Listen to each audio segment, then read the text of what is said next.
ঘরে এই তিনটি জিনিস থাকলে আজই সরিয়ে ফেলুন, না হলে রহমতের ফেরেশতা তো আসবেই না, পারলে গজব আসবে। এবং কি রসুলের ঘরে পর্যন্ত রহমতের ফেরেশতা আসা বন্ধ হয়ে গিয়েছিল এই কারণগুলোর জন্য। চিন্তা করতে পেরেছেন? Can you imagine that? আল্লাহর হাবিবের ঘরে রহমতের ফেরেশতা আসতে বাধা পেয়েছিল এই জিনিসের জন্য।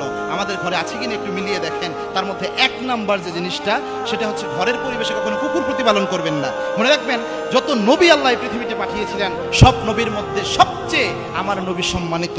এবং যত নবীর কাছে ফেরেশতা যতবার এসেছে রহমতের ফেরেশতা এবং জিবরিল আমিন, তার চেয়ে সবচেয়ে বেশি, কয়েক গুণ বেশি, হাজার গুণ বেশি পারলে রাসূল সাল্লাল্লাহু আলাইহি ওয়াসাল্লামের কাছে রহমতের ফেরেশতা আসতো।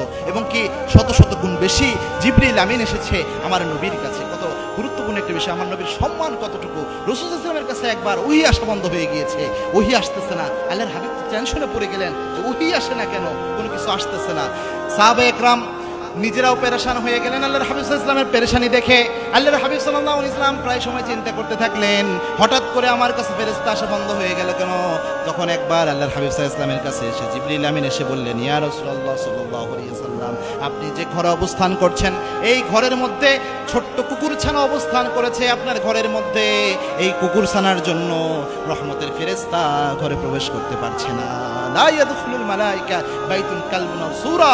আল্লাহর হাবিব সাল্লাল্লাহু আলাইহি ওয়াসাল্লাম পরে বললেন যে ওই ঘরে আর রহমতের ফেরেশতা প্রবেশ করতে পারে না যে ঘরের মধ্যে কুকুর অবস্থান করে। সুতরাং আল্লাহর হাবিব সাল্লাল্লাহু আলাইহি ওয়াসাল্লাম যখন ওটা বের করে দিলেন, এরপরে রহমতের ফেরেশতা রাসূলের ঘরে আসলো। এজন্য কুকুর যদি পালতে হয় বাসার বাহিরে প্রতিপালন করবেন, ঘরের পরিবেশে ঢুকাবেন না।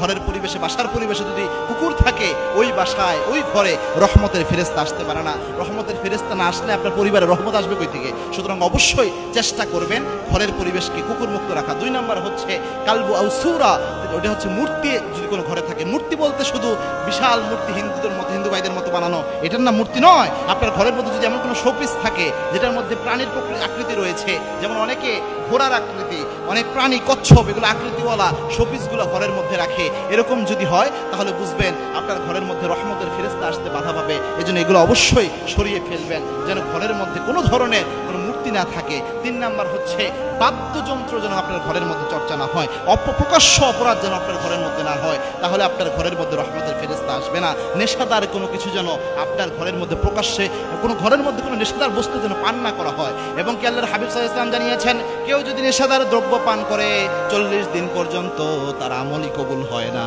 40 দিন আমল কবুল হয় না। আপনার ঘরে রহমতের ফেরেশতা আসা তো দূরের কথা, আল্লাহ আমাদের বুঝার তৌফিক দান করুন। আল্লাহুম্মা আমিন।